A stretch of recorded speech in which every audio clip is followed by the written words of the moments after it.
Tres meses. That means 3 months. It's been 3 months since I started this series, the second series of quarantine music, the Well-Tempered Clavier Book 1.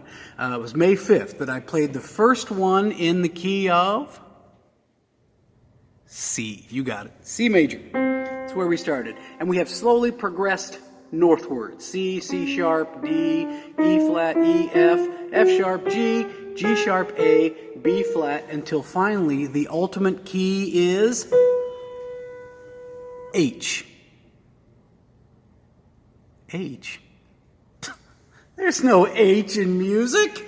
Mythogym. Even though my musical education stopped at the 4th grade with Miss Braunschweiger machen, I know that there's no H in music. It's just A, B, C, D, E, F, and G.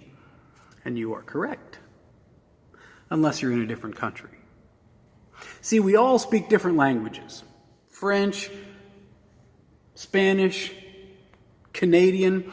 We all speak different languages, and here in the West, the languages tend to fall into 2 categories. Romance languages, because they are so romantic. But also, and more correctly, because they come from Rome, and they're based in Latin. Romance languages, that's French, Spanish, Italian, some other languages I don't know. That's in the Romance side. And on the Romance side, the way they name keys is using solfege. Do, re, mi, fa, sol, la, ti, do. And that's where the song comes from. Do, a female deer, re, a drop. That's solfege. Do, re, mi, fa, sol, la, ti. So, in those places, in the Romance languages, they wouldn't call it A, they would call it La. Because that's the key, La.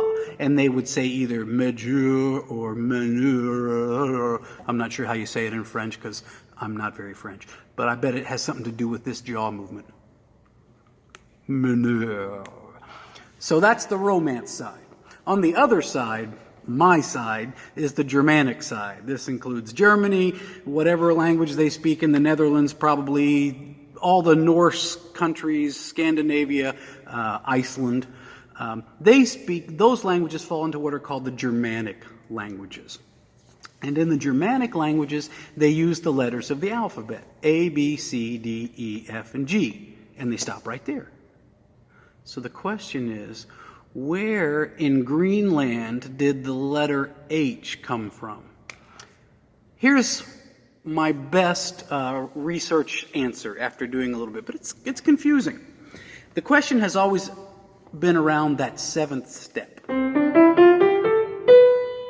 Is it that note, or should the 7th step be this? Because there's a difference there.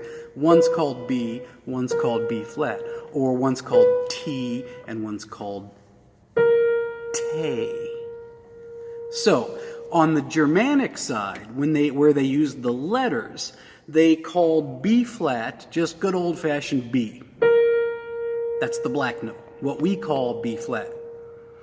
But then somebody said, wait, what about this note? Shouldn't that be called B? Or maybe BB? So BB, or possibly B flat, became the black note. And the step above from that became H, which sometimes looks like a lowercase b, which sometimes looks like a flat symbol. Very confusing. I don't understand it all. But really, we don't know what key we're in until somebody tells us the country. Anyway, for musicians, it doesn't matter. We just look at the key signature. The key signature doesn't change. No matter what country you're in, the key signature is always the same. So look at her at the number 23, the Prelude and Fugue in H-Dur. Dur is the German word for major. So that's what you're going to hear today, the Prelude and Fugue. And this is a German publication, which is why this says Vorwort instead of forward. So this then is the Prelude and Fugue in B major from the Well-Tempered Clavier, Book 1 of J.S. Bach.